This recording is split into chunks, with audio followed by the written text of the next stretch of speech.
this is 36 12 volt power supply. If power supply is blinking, what is the possible fault in this power supply? You first check this winding of transformer.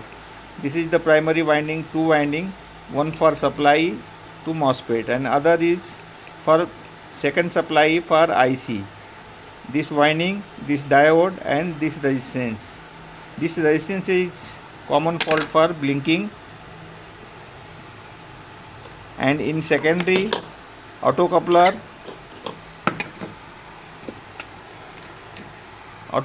and 431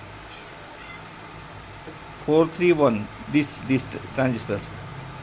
Check two parts in secondary. This is common fault for blinking, and sometimes this power supply blink with high voltage.